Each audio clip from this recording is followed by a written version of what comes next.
చెందుర్తి మండల కేంద్రంలోని ప్రాథమిక పాఠశాలలో చదువుతున్న విద్యార్థులకు చెందుర్తి మాజీ ఎంపీటీసీ పులి రేణుకా సత్యం బస్ పాసులు అందజేశారు. విద్యార్థులు మండలంలోని ఒక గ్రామం నుంచి మరొక గ్రామంలోని పాఠశాలకు వెళ్లడానికి అలాగే పలు అవసరాల రీత్యా వేములవాడ పట్టణానికి వెళ్లడానికి తక్కువ ఖర్చుతో వేములవాడ అబ్బాస్ డిపోలో బస్సులు అందుబాటులో ఉన్నాయని తెలియడంతో చెందుర్తి మాజీ ఎంపీటీసీ పులి రేణుకా సత్యం తన సొంత ఖర్చుతో బస్ పాసులు తీసుకొచ్చి పిల్లలకు అందజేశారు. ఈ సందర్భంగా ఆయన మాట్లాడుతూ పాఠశాలలో మౌలిక వసతుల కల్పనకు విద్యార్థులకు అవసరమైన ఇతర అంశాలకు తన వంతు సహాయ సహకారాలు అందిస్తానన్నారు.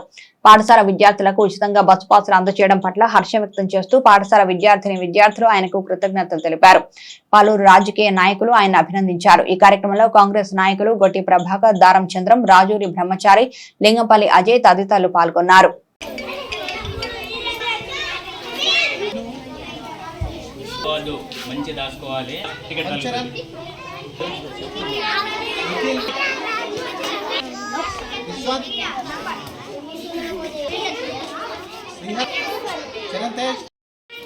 కార్డ్స్ని ఇవ్వడానికి మంచి మనసుతో వచ్చినటువంటి మాజీ ప్రజాప్రతినిధులందరికీ పురుషోత్తం గారికి, ప్రభాకర్ గారికి, సత్యాల ప్రధానోపాధ్యాయులు గారి తరఫున మా ఉపాధ్యాయ బృందం తరఫున మీకు మనస్ఫూర్తిగా ధన్యవాదాలు తెలియజేస్తున్నాం సార్. ఇంకా మా విద్యార్థులకు ఎలాంటి ఏమైనా ఇబ్బందులు ఉన్నా కానీ మీకు మేము తెలియజేయాలనుకుంటున్నాం.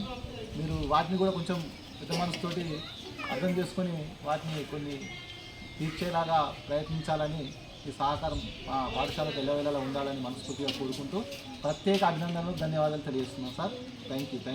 ప్రాథమిక పాఠశాలలో చదువుతున్న విద్యార్థుల కొరకు మరి వారి ఇంటి నుంచి పాఠశాలకు రావడానికి మరి అదేవిధంగా వేరే పనులు ఉన్నప్పుడు వారి ఇంటి నుండి వేములవాడకు వెళ్ళడానికి వరకు ఉచితంగా బస్ పాసులు ఇచ్చేటువంటి అవకాశం ఉందని మరి వేములవాడ డిపోకు సంబంధించిన కండక్టర్ మా స్థానిక మాజీ ఎంపీటీసీ పులి సత్యం గారిని సంప్రదించినప్పుడు వాటికి అవసరమైనటువంటి ఆర్థిక సహాయాన్ని చేయడానికి వారు ముందుకొచ్చి ఆ పాసులకు అవసరమైనటువంటి డబ్బును తన జేబు నుండి చెల్లించి ఈరోజు పిల్లలకు ఆ పాసులు చెల్లించడం జరిగింది.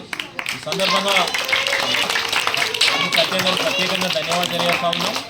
పిల్లలకు కూడా పాఠశాలకు సంబంధించి ఏదైనా మౌలిక వసతులు అవసరం పడ్డప్పుడు ఖచ్చితంగా మా వారికి కృషి చేస్తామని, ఈ పాసుల ద్వారా వచ్చినటువంటి సౌకర్యాన్ని పిల్లలు ఉపయోగించుకొని మనకు మంచిగా చదువుకొని ఉద్యోగి కావాలని మనందరినీ కూడా ఆశిస్తూ ఉన్నాం.